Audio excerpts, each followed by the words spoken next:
बहुत सारे लोग यहाँ पर शामिल हैं, इनसे बातचीत करेंगे, इनके क्या मुद्दे हैं ये समझते हैं और सरकार से जो इनके सवाल है ये जानने और समझने की कोशिश कर रहे हैं। बहुत सारे लोग इस यात्रा का हिस्सा बन रहे हैं। ये बताइए, ये जो आतंकी हमला हुआ पहलगाम का, पूरे देश को इसने झकझोर कर रख दिया है, लेकिन सवाल भी कई तरह के हैं। कल ऑल पार्टी मीटिंग हुई, उसमें ये कहा गया कि कहीं ना कहीं सुरक्षा में चूक हुई है, इस पर क्या कहना आपका? सुरक्षा में चूक तो हुई है ना।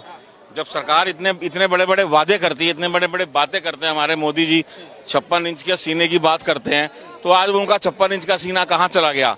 कल की बैठक में उन्होंने स्वीकार कर लिया ना, अमित शाह जी ने अपनी गलती को स्वीकार किया है, किरण रिजिजू जी ने कहा है कि हाँ चूक हुई है। तो ये चूक हुई क्यों? जहाँ 2000-2500 सैलानी रोज आ रहा है और वो सेंसिटिव एरिया है, वहाँ पे एक पुलिस का एक मतलब सेना आर्मी तो छोड़ दीजिए, एक पुलिस भी नहीं है वहाँ पे। तो ये कहीं ना कहीं तो लूज पॉइंट है ना। हम ये देश की जनता ये मोदी जी से कि आपकी ईडी, सीबीआई, इंटेलिजेंस ये सब कहाँ चली गई थी? सब फेलियर है। आप सिर्फ बातें करते हैं बड़ी बड़ी, सिवाय बातों के अलावा बातों से काम नहीं चलता साहब। पूरा देश आज आपके साथ खड़ा है। अमित शाह जी कहते थे कि धारा 370 खत्म होने से कश्मीर में आतंकियों की कमर टूट गई है, हमने आतंकवाद को खत्म कर दिया है। पहले आए दिन हमले होते थे, अब नहीं होते हैं। 370 के बाद तो ज्यादा हमले होते हैं। ये तो सिर्फ कहने की बात है कि 370 हटने के बाद हमले कम हो गए। कहाँ हमले कम हो गए बताओ? अरे कुछ तो हमले दिखाए जाते हैं और कुछ छुपाए जाते हैं और कुछ बताए नहीं जाते हैं। हमले तो हम बराबर हो रहे हैं वहाँ पे भाई। ये किसने कह दिया आपसे? इस्तीफा देना चाहिए गृह मंत्री अमित शाह को। नैतिकता के आधार पे अमित शाह जी को इस्तीफा देना चाहिए, क्योंकि ये पहला वाकया नहीं है, इससे पहले भी हो चुके हैं। मगर हमें पता है कि वो इस्तीफा नहीं देंगे। क्या कह रहे हैं आप? ये 26 या 28 लोगों की जो शहादत हुई है, ये तो सरकारी आंकड़ा बता रहे हैं। आप ही सोचो, जहाँ 50 राउंड गोलियां चली है LFG के माध्यम से, वहाँ क्या ये 26 या 28 मुमकिन है? सरकार आंकड़ा छुपा रही है। उससे बड़ी बात है, जहाँ पर्यटक इतनी संख्या में पहुंचे वहाँ सिक्योरिटी का कोई इंतजाम नहीं है। उस पर से आप देखो, जब जब ये बीजेपी या मोदी जी या किसी बीजेपी सरकार होती है, ये हमले होते हैं हमारे निर्दोष भारतीयों पे।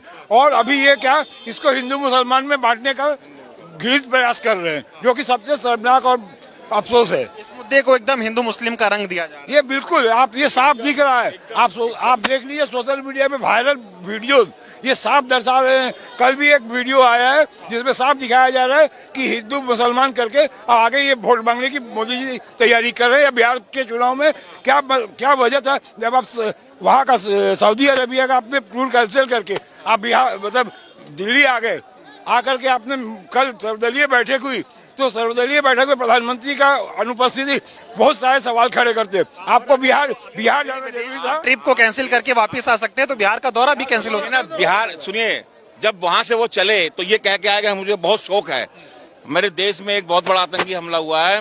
मोदी जी वहां से चले, लोगों को लगा, एक उम्मीद जगी कि हाँ भाई प्रधानमंत्री जाए कुछ करेंगे। एयरपोर्ट पे बैठक करके ऐसा लगा कि पता नहीं अब कुछ होने वाला है, मगर सीधा बिहार चले गए। क्यों? क्योंकि मोदी जी हमेशा चुनाव मूड में ही रहते हैं। उनको चुनाव पहले देखना है, बाकी सब बाद में है। तस्वीरें भी सामने आई कि वो नीतीश कुमार के साथ वहाँ मंच पर ठहाके लगा रहे हैं। हंस रहे। नीतीश कुमार जी को तो वैसे भी हाफ माइंड जो है उनको बनाने का प्रोग्राम चल ही रहा है, क्योंकि वो हमेशा हंसते ही रहते नीतीश कुमार जी। और ऐसे हमारे प्रधानमंत्री जी शोक सभा आयोजन कर रही है, वहीं मोदी जी बिहार में मंच पे मुख्यमंत्री नीतीश कुमार के साथ वहाँ हंसी मजाक ठिठोली कर रहे। आज राहुल गांधी जी ने, मल्लिकार्जुन खड़गे जी ने, विपक्ष की सारी पार्टियों ने समर्थन दे दिया कि साहब आप कुछ करिए, हम आपके साथ खड़े हैं। मगर साहब करेंगे कब, ये समझ में क्या किसी का पानी रोक देने से, पासपोर्ट वीजा रद्द कर देने से क्या हमारा बदला पूरा हो जाएगा? बदला ऐसे थोड़ी पूरा हो जाएगा। क्या कहेंगे, जो आतंकी हमला हुआ है, लगातार पाकिस्तान की जो है वो हिमाकत बढ़ रही है, उसका दुस्साहस बढ़ रहा है भारत पे हमला करने। हमारी सरकार की नाकामी है। एक देश का प्रधानमंत्री सऊदी अरब से ये कह गया था कि मेरे देश में सबसे बड़ा आतंकी हमला हुआ है, मैं वहां जाके कार्रवाई करूंगा। वो कश्मीर में नहीं जाके बिहार में जाके रैली निकालता है और वहां से पाकिस्तान को जवाब देता है। उसने अगर थोड़ी बहुत भी सहनशीलता बची है नरेंद्र मोदी में, तो उसे आज ही इस्तीफा देना चाहिए। वो तो कह रहे हैं ना, पाकिस्तान को एकदम घर में घुस के मार। वहां से कितनी बार पुलवामा आपको याद है, पहलगाम आपको याद है। क्यों इस देश का तो मीडिया है वो सरकार से सवाल नहीं करता है। आज राहुल गांधी से सवाल पूछते हैं। राहुल गांधी केंद्र में मंत्री थोड़ी बैठा है, राहुल गांधी प्रधानमंत्री थोड़ी बना बैठा है।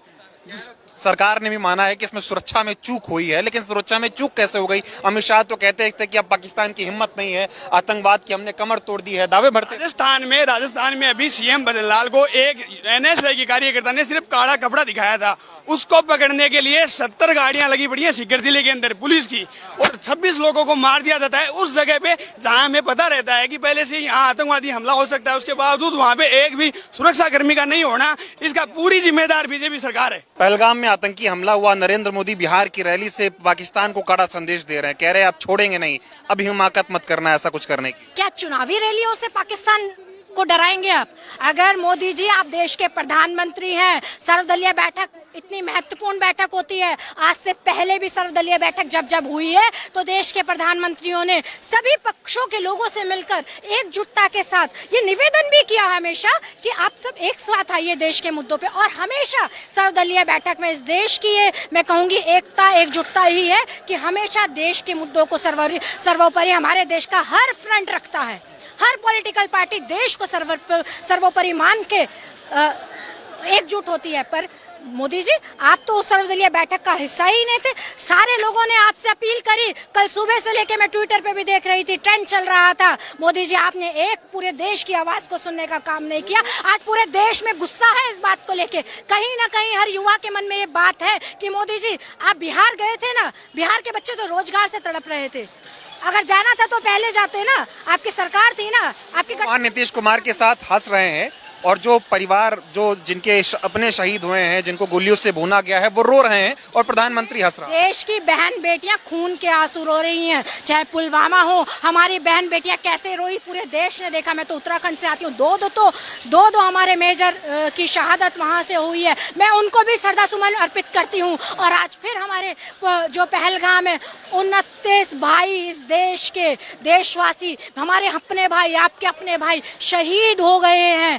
क्या मोदी जी आपको सुध नहीं लेनी चाहिए उन परिवारों की? ना तो अभी तक आज 48 घंटे होने को आए हैं इस घटना को, ना तो आपने एक भी आतंकवाद, आप कड़े नियमों की बात कर रहे हैं ना, कड़ी आंख दिखाने की बात कर रहे हैं, 56 इंची की बात कर रहे हैं, आप कीजिए, पूरा देश आपके साथ एकजुट है, पर जवाब भी दीजिए। आज इतने घंटों के बाद भी कितने आतंकवादी पकड़े गए, आप जवाब दीजिए। आप जवाब दीजिए कि 29 लोग जो मरे हैं, हमारे शहीद हुए हैं, उनके परिवारों को सांत्वना देने के लिए केंद्र सरकार ने क्या किया? क्या उन परिवारों को कोई धनराशि नहीं मिलनी चाहिए थी? क्या सरकार की तरफ से उनके कंधे पे हाथ नहीं रखना चाहिए था? जिनके घर के लाल, जिनके घर के चिराग उठ गए थे, जो जिनके खाने कमाने वाले शहीद हो गए। ना को जो हिंदू मुस्लिम का रंग दिया जा रहा है, कह रहे भाई धर्म पूछा जाति नहीं। बात से देखो, ये वो सरकारें हैं जिनको शहादतों पे, जिनको लाशों पे केवल और केवल वोट बटोरने हैं। मैं धिक्कार करती हूँ मोदी जी, अभी भी शर्म, ये जो हमारे देश के शहीद हैं ना, इनकी शहादतें आपको लताड़ती हैं।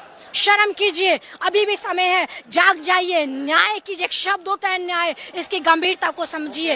आतंकियों की कमर टूट गई है 370 के बाद, कश्मीर स्वर्ग बन गया है, वहाँ अमन ही अमन है, और इस तरह से फिर कायराना हमला हो जाता है और सरकार कर नहीं पा रही। मैं आपको बताना चाहूंगी, मैं भारत जोड़ो यात्रा का माननीय श्री राहुल गांधी जी के साथ कन्याकुमारी से लेकर कश्मीर तक हिस्सा रही। जब हम अनंतनाग में एंट्री हुए थे ना, कदम कदम चप्पे चप्पे पे सुरक्षा बल तैनात थे। क्यों? क्योंकि हम तो तिरंगा लेके चल रहे थे ना, पर उनको उस तिरंगा यात्रा से डर था। आज मैं मोदी जी उसी को उदाहरण मान के आपसे सवाल करती हूँ, जब चप्पे चप्पे पे सुरक्षा बल कश्मीर में तैनात होता है, तो पहलगाम में जहाँ 2000 से ज्यादा पर्यटक एक समय में हिस्सा बने, उस कश्मीर की खूबसूरती को देखने आए थे, अपने परिवार के साथ अब कुछ जो यादें हैं वो यादें लेने आए थे। कश्मीर के लोगों के लिए भी कुछ अच्छा होता जब लोग आते हैं, पर्यटक आते हैं। उत्तराखंड से आती हूँ, समझती हूँ बहुत सारे क्षेत्र ऐसे होते हैं जो पर्यटकों तो पे ही अधीन होते हैं। सिर्फ और सिर्फ राजनीति करने की कोशिश। देखिए मोदी जी का ये पिछले 15 साल होने को आए हैं, मोदी जी का सिर्फ ये काम है, मैंने कहा ना, वो लाशों पे, वो शहादतों पे, वो धर्म पे केवल राजनीति करते हैं। उनको जब जब जिम्मेदारी लेने की बात होती है वो मौन हो जाते हैं, और देश के साथ धोखा, अन्याय ही उनको हाथ पड़ता है। जिन्होंने बहुत प्यार से झोली भर भर वोट मोदी जी और मोदी जी के सरकार के लोगों को दिए थे, जब उनको देने की कुछ बात आती है, जब उनके कंधे पे हाथ रखने की बात आती है, तो मोदी जी के हाथ ठन ठन गोपाल हो जाते हैं। ये दुर्भाग्य है इस देश का। पहलगाम में इतना बड़ा आतंकी हमला हुआ, नरेंद्र मोदी जी को देश की इतनी चिंता है कि वो विदेश का दौरा छोड़ के सीधा बिहार आए और बिहार से पाकिस्तान को लाल आंख दिखाई उन्होंने। देखिए, आज के समय देश को सीमा पार से जितना खतरा है उतना ही सीमा पार के अंदर से है, क्योंकि कुछ छद्म रूप से आतंकवादियों की भाषा बोलने वाले, विडंबना कहिए, शर्म की बात है कि भारत में मौजूद हैं। इस बार आतंकवादियों ने जिस तरह हमला किया और धर्म पूछ के मारा, भारतीय जनता पार्टी और उसके कुछ गुर्गे जो आतंकवादियों की भाषा बोल रहे हैं, बड़ी शर्म की बात है। आज पूरे देश में यह प्रचारित किया जा रहा है कि धर्म पूछ के मारा गया। मैं भारतीय जनता पार्टी और ऐसे गद्दारों से ये कहना चाहूंगा कि जो पार्टी जाति देखकर उनके मुंह पे पेशाब करती है, जो पार्टी जाति देकर गाय के नाम पर हत्या करती है, सैकड़ों दलितों की हत्या इस भारतीय जनता पार्टी के लोगों ने की है। भारतीय जनता पार्टी जाति देख के उसके कुछ नेता बलात्कार में शामिल है। तो जाति और धर्म के नाम पर बांटने वाले नरेंद्र दामोदर दास मोदी और अमित शाह, उनसे सीधा सवाल है कि पुलवामा के बाद ये पहलगाम हमला क्यों हुआ? आपने कहा कि नोटबंदी के बाद आतंकवाद खत्म हो जाएगा, 370 हटने के बाद आतंकवाद, इन्होंने देश के साथ गद्दारी की है। सिर्फ देश के अंदर इकलौता एक शख्स था जिसने इसके ऊपर सरकार को बहुत पहले चेताया था, वो थे एलओपी श्री राहुल गांधी। उन्होंने नोटबंदी के वक्त भी बोला और पुलवामा के हमले की भी वक्त बोला कि देश की आज जिस तरह से चल रहा है, चाहे इंटेलिजेंस हो, चाहे सेना में कटौती हो, उसके ऊपर सिर्फ राहुल जी ने बहुत चाह रहा हूं कि इस देश में अगर आतंकी हमला हुआ है तो पूरे देश के लिए दुख की बात है। इसको कश्मीर के मुसलमानों के मुद्दे को उन पे सारी चीजें डाल देना, एकदम हिंदू मुसलमान कर देना। जो शहीद हुए थे उनकी चिताओं को आग भी नहीं दी गई थी, उससे पहले ही जो बीजेपी के गिद्ध हैं उन्होंने राजनीति शुरू कर दी। देखिए, ये अमित शाह बोलते हैं ना क्रोनोलॉजी, तो उसी तरह क्रोनोलॉजी समझिए। पुलवामा हमला कब होता है? जब 2019 में लोकसभा चुनाव से ठीक 1 महीना पहले, तो उस समय देश के मुद्दों को गौण करके बिल्कुल जीरो करके ये चुनाव जीतते हैं। आज देश के अंदर आप देखिए, संविधान के मुद्दे पर बीजेपी गिर रही है, सुप्रीम कोर्ट से इनका टकराव है, जातीय जनगणना पर टकराव है। ऐसे समय में पहलगाम हमला एक सवाल का विषय है। क्यों 2000 से ज्यादा पर्यटकों की सुरक्षा नहीं की गई? सेना में 1 लाख से ज्यादा पद खाली हैं, उसके लिए कौन जिम्मेदार है? हमें लगता है कि ये हमला एक साजिश के तहत हुआ है और जिस तरह हमले की रूपरेखा और हमले के बाद जिस तरह से एक प्रोपेगेंडा सोशल मीडिया पे चलाया जा रहा है, कहीं ना कहीं भारतीय जनता पार्टी को जवाब देना पड़ेगा।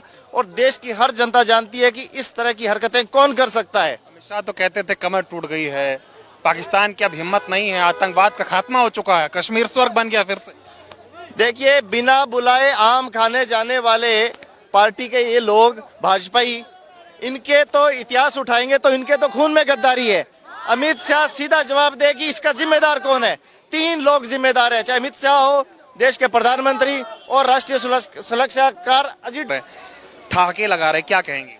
देखिए, प्रधानमंत्री नरेंद्र मोदी जी जो चीन को लाल आंख दिखा रहे थे, जो पाकिस्तान को नस्ते नाबूद करने की बात कर रहे थे, आज 25-26 लोगों की निर्मम हत्या कर दी गई है, निर्दोष लोगों की हत्या कर दी है।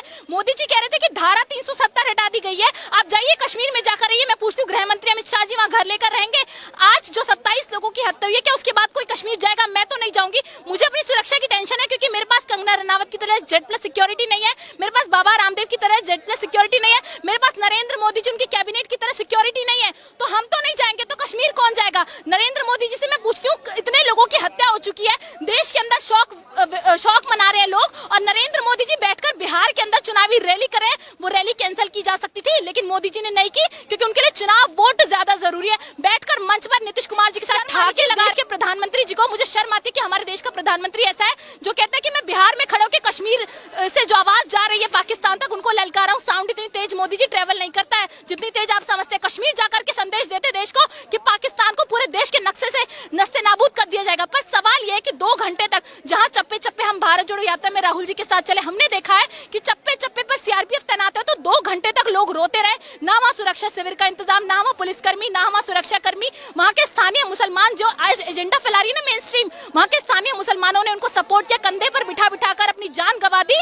तो ये क्यों पूछा, ये कह रहे हैं धर्म पूछकर क्यों मारा गया? मैं बताती हूँ इसलिए मारा गया क्योंकि देश के अंदर धर्म की राजनीति चल रही है। आपको समझने की जरूरत है कि देश में धार्मिक उन्माद फैलाने के लिए काम किया गया है। इसलिए आज हिंदू मुस्लिम को एकजुट होकर के पाकिस्तान से लड़ने की जरूरत है, देश में लड़ने की जरूरत नहीं है। मोदी जी को भी तो टेंशन है ना, उनके भारतीय नागरिकों की जो है शहादत हुई है, वो विदेश का दौरा कैंसिल करके भारत आए। अमित शाह फौरन वहाँ कश्मीर चले गए, उन्होंने तो वहाँ पे स्थानीय ग्राउंड जीरो पे जाके दौरा भी किया। मैं पूछती हूँ, इंटेलिजेंस एजेंसीज क्या कर रही थी? गृह मंत्री अमित शाह जी क्या कर रहे थे? डिफेंस मिनिस्टर क्या कर रहे थे? 26-27 लोगों की मौत के बाद आप वहाँ शोक व्यक्त करने जाते हैं, तो मुझे नहीं लगता कि आप होम मिनिस्ट्री के पद पर रहने के लायक है। हमारे 27 लोग तो चले गए ना, 26 लोग तो चले गए, लेकिन गृह मंत्री अमित शाह जी वहाँ पर जाकर शोक व्यक्त कर रहे हैं। तो मोदी जी और गृह मंत्री अमित शाह जी का यही एजेंडा, आधी जगह पर वो वो जाते नहीं, और जहाँ जाते हैं वहाँ राजनीति के लिए जाते हैं। बताइए, अमित शाह कहते थे 370 खत्म हो जाएगा, आतंकवाद खत्म हो जाएगा, नोटबंदी से आतंकवाद खत्म हो जाएगा। कांग्रेस के समय जगह जगह बम ब्लास्ट होते थे। हमारी सरकार आई है, पाकिस्तान की हिम्मत नहीं होती कि ऐसा कोई हमला कर पाए। अब इसके बाद कोई शब्द जवाब नहीं निकल रहा हूँ। देखिए, पुलवामा हमले के बाद अगर इन सपेरों को बंद कर दिया जाता ना, तो आज इतनी हिम्मत नहीं होती। मुझे लगता है कि पहलगांव जो हुआ है वो सिर्फ उन्हें पता है कि सुरक्षा में बड़ी चूक है। आप ये देखिए कि कोई एजेंसीज काम नहीं कर रही, अभी तक पता नहीं लगेगा टेररिस्ट सारे मारे नहीं गए, सबका पता नहीं लगा। लेकिन गृह मंत्री अमित शाह जी आज भी कहते हैं कि हमारी वजह से कश्मीर के अंदर शांति है।